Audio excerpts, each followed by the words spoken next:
ములుగు జిల్లా వాజేడు ఎస్ఐ హరీష్ ఆత్మహత్య చేసుకున్నారు. ముళ్లకట్ట వద్ద ఉన్న రిసార్ట్లో తన సర్వీస్ రివాల్వర్తో కాల్చుకుని చనిపోయారు.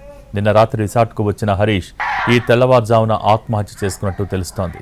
రిసార్ట్ సిబ్బంది సమాచారంతో పోలీసులు అక్కడికి చేరుకున్నారు. ఆత్మహత్యకు కారణాలను అన్వేషిస్తున్నారు.